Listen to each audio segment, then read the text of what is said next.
Hi, welcome back to my YouTube channel. ഞാനിന്ന് വാഴപ്പിണ്ടി വെച്ച് ചിപ്സാണ് ഉണ്ടാക്കുന്നത്. വാഴപ്പിണ്ടി വെച്ചിട്ട് അച്ചാറും ഉപ്പിലിട്ടതും ഉപ്പേരിയൊക്കെ ഞാൻ വെച്ചിട്ടുണ്ട്. നമ്മുടെ വീഡിയോയിൽ അപ്ലോഡ് ചെയ്തിട്ടുണ്ട്. കാണാത്തവരുണ്ട്, ഇന്ന് കണ്ടു നോക്കാം. ഇന്ന് ഞാൻ ഉണ്ടാക്കുന്നത് ഇത് വെച്ചിട്ടൊരു ചിപ്സാണ്. അപ്പോൾ നമുക്ക് വീഡിയോയിലേക്ക് പോകാം. വീഡിയോ നിങ്ങൾക്ക് ഇഷ്ടപ്പെടാണെങ്കിൽ ലൈക്ക് തന്നെ ഒന്ന് സപ്പോർട്ട് ചെയ്യണം കേട്ടോ.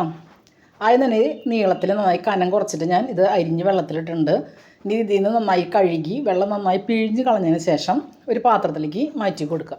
ഇത് എത്രത്തോളം കനം കുറച്ച് അരിയാൻ പറ്റുമോ അത്രത്തോളം കനം കുറച്ച് നമുക്ക് കട്ട് ചെയ്തെടുക്കാം.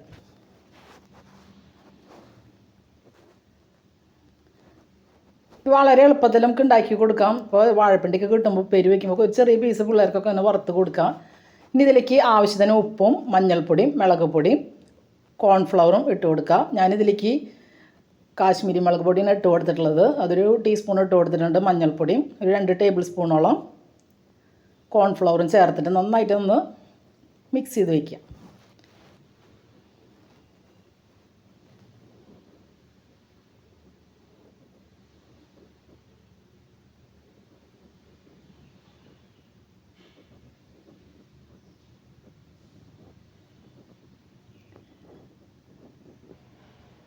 നന്നായി മിക്സ് ചെയ്തു. ഇനി ഇത് നമുക്ക് വറുത്തെടുക്കാം. അതിനായിട്ട് ഞാനൊരു പാത്രത്തിൽ സൺഫ്ലവർ ഓയിലാണ് ഒഴിച്ച് കൊടുത്തിട്ടുള്ളത്. ഓയിൽ ചൂടായി വരുമ്പോൾ ഇതിലേക്ക് ഈ നമ്മൾ മിക്സ് ചെയ്ത് വെച്ചിട്ടുള്ള വാഴപ്പിണ്ടി നമുക്കതിലേക്ക് ഇട്ട് കൊടുക്കാം.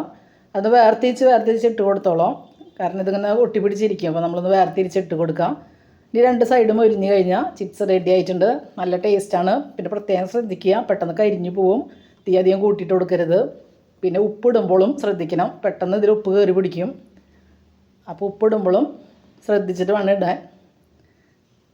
ഇത്രയേ ഉള്ളൂ. വളരെ എളുപ്പത്തിൽ നമുക്ക് തയ്യാറാക്കിയെടുക്കാം. ഒരു പ്രാവശ്യങ്ങളിൽ കുട്ടികൾക്കും തയ്യാറാക്കി കൊടുക്കുക. വീഡിയോ നിങ്ങൾക്ക് ഇഷ്ടപ്പെടുകയാണെങ്കിൽ ലൈക്ക് ചെയ്ത് തന്നെ ഒന്ന് സപ്പോർട്ട് ചെയ്തോളൂ കേട്ടോ. സബ്സ്ക്രൈബ് ചെയ്യാതെ ചാനൽ കാണുന്നതിന് വേണ്ടി പ്ലീസ് ഒന്ന് സബ്സ്ക്രൈബ് ചെയ്യണേ.